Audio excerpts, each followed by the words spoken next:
It doesn't mean that Hillary would have been a good choice either. She was a terrible choice. She's a corrupt politician, one of the most unlikable people that's ever run for office. They were trying to get people to be supporting her just because she's a woman. This is going to be her history. Women, ladies, I stand with her. So there's all these women that have this blind allegiance towards this career politician, completely full of shit. She's been full of shit. Hillary says Democrats' trap is pushing woke crap. So the Dems have become so dense that even she's making sense. In a new interview, Hillary Clinton, the first lady of second place, was that terrible? When the topic of Hillary Clinton was brought up again, neither Joe Rogan nor Greg Gutfeld flinched. They blasted everything from political gaffes to PR spin, with wit sharper than a Senate hearing and sarcasm hotter than deleted emails. It was a darkly hilarious and brutally honest destruction of a legacy, not just a roast. I was infuriated when people that I knew that I was friends with were trying to tell me that Hillary Clinton was a good choice. And that's the same choice. I'm like, look, I don't know if she's murdered people, but I know that I worry that she's murdered people. That's a real, I really wonder. Like this Seth Rich. I know. First of all, just leave. You don't even need to go there. You know, there's so many other things. There's so many other things that we know for a fact. The Clinton Foundation, for instance. You look at Hillary. She uses the phrase, what was it? I wrote it down here. Handmaiden to the patriarchy, which I think she means she's bashing Monica Lewinsky. I'm not sure. But this only is appealing to an ever-shrinking circle of feminist women, the same who bow to the altar of trans men and keep silent when real women are victimized by really bad men. But again, it's another assigned opinion that's lazily presented, men against women. The frequent sightings of Hillary Clinton are like a political ghost haunting a tired nation. She has changed her brand more times than a fast food chain trying to sell the same fries. Rogan and Gutfeld didn't even need to prepare because her record was self-evident and the contradictions nearly burnt themselves. Will her new foreign policy class change minds that she's a horse's ass? This week, Columbia University shared a video promoting a new course co-taught by Hillary Clinton. Believe me, no one's more thrilled to have Hillary out of the house than Bill. Speaking of Bill, if you're a lady who is a solid 8 or above, he'll tutor you for free. Hillary Clinton's avoidance of accountability could earn her a gold medal. From Benghazi to the email controversy, she was never good at taking responsibility. While most people were learning how to open PDFs, she was out demolishing BlackBerries like it was a scene from Office Space that had been cut out. Accountability? A cellar contained a copy of what happened. I don't think the Clintons were involved with P. Diddy, do you? No, but Epstein. Was Epstein involved with P. Diddy? No, I just feel like these pedophile rings have to cross points at, at some point. I was infuriated when people that I knew that I was friends with were trying to tell me that Hillary Clinton was a good choice. And that's the same choice. I'm like, look, I don't know if she's murdered people, but I know that I worry that she's murdered people. That's a real, I really wonder. Like this Seth Rich. I know.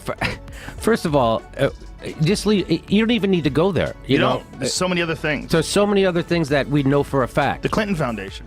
That infamous private email server was more than just an error. It was a blatant example of bad judgment. While the majority of people used Gmail, Hillary built a DIY server in a Brooklyn basement. Joe Rogan didn't even need to embellish. She was handling state secrets like a teenager hiding text messages from their parents. She wasn't elected. Now Hillary's class gets rejected. True, even students on the left give Professor Clinton an F. Students in Hillary Clinton's new class says it sucks. Even more than an intern who... you know where this is going. But it's the smartest realization on campus since someone realized you could put vodka up your butt. Thanks, Shannon. Inquiring as to how a senior official could behave like a teenager hastily deleting their online history, Greg Gutfeld stormed in. Instead of 30,000 emails, Hillary feigned that she had just cleaned her Netflix queue.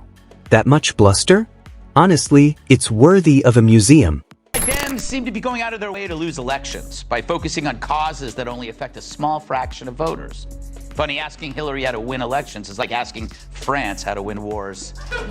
But she seemed to admit the interview was right, chasing woke issues, noting, quote, look, the most important thing is to win the next election. The alternative is so frightening that whatever does not help you win should not. Hillary's real magic trick was not erasing emails, but making integrity disappear from politics. Her campaign seemed to be nothing more than robotic waves and photo ops, as if she wasn't actually running for president but was just waiting for someone to announce that the elections were over. Rogan said that her clothing had more layers than her foreign policy blunders, while Greg noted that she dressed like a diplomat between alien peace talks. After seeing Bill exploit the White House like a frat house, Hillary didn't avoid the baggage. Instead, she embraced it like a contestant on America's Next Hopeless Enabler. Watch the conversation between James Comey. 110 emails in 52 email chains have been determined by the owning agency to contain classified information. When James Comey testified about what he did and what they found with the Hillary Clinton emails, and then her version of it. I did not email any classified material to anyone. There is no classified material. She's just a straight liar. She deleted 33,000 emails. I provided all my emails that could possibly be work-related. Several thousand work-related emails that were not among the group of 30,000 emails returned by Secretary Clinton. When they rigged the DNC, they rigged the primaries so that Hillary's feminism was concealed among the deleted emails and only surfaced when it was politically beneficial, according to Greg Gutfeld's joke. In 2016, she lost to a Twitter-addicted real estate mogul. Rogan compared it to getting ready for a marathon only to have a dude wearing flip-flops and a loud hailer smoke at you. Even though the DNC, Hollywood, Wall Street, and the media supported her candidacy, it seemed like a funeral TED Talk. She gave empty air high fives and spoke as if she were pitching outdated insurance.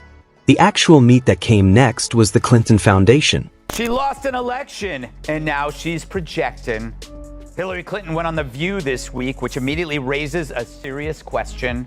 What's the weight capacity for that stage? But you'll never guess what she talked about. Her love of gardening, the things she does to stay healthy, how much she adores catching and cooking stray kittens. Nah, it was Donald Trump. The obvious issue was raised by Joe Rogan. How does a nonprofit get richer than it started? The Clinton Foundation said that the increase in private jet landings wherever favors were needed was the sole global phenomenon. Greg joked that they probably bought another fog machine to make donations look important. Hillary's never-ending public relations circus followed. Her hot sauce in my bag moment is now placed second in the Hall of Cringe, after your uncle dabbing over Thanksgiving. Greg called her speeches the only non-pharmaceutical cure for insomnia, and even nuclear war sounded like a TEDx lecture on Excel shortcuts. Every time she tried to show emotion, it was like a broken GPS rerouting through the valley of fake empathy. They're like maybe disrespectful to the servers and you find out about it, they sent food back. The Democrat wall of support for Hillary Clinton's use of a private, unsecure server for official government emails and attachments. Yeah, I remember all of that. It's not the main guy, it's the support staff. Her party rallied to her defense. And to this day, it maintains she did nothing. After the election, Hillary adjusted her image rather than disappearing. There were books, podcasts, and even a Netflix deal as the public begged for a break. Rogan was right on the money. Instead of uniting voters, she promoted identity politics and turned into a walking diversity bingo card. Her scheme? Discrimination under false pretenses. Her sense of comedy was also a hindrance. Gutfeld called her political spam, while Rogan said her quips were offensive and ill-placed. Nonetheless, she consistently conveyed a feeling of entitlement, as though America owed her the presidency. Her campaign? Someone turning the Monopoly board and exclaiming, "I won," was the equivalent. Like a glitch in the system, she is still around today. Greg said she gets full signal as soon as people forget she lost. Every comeback appears to be a repeating pattern of repurposed ambition. Hillary chooses not to run for office in order to avoid denial. Just when you think it's finished, a cough or tweet signals the next reboot.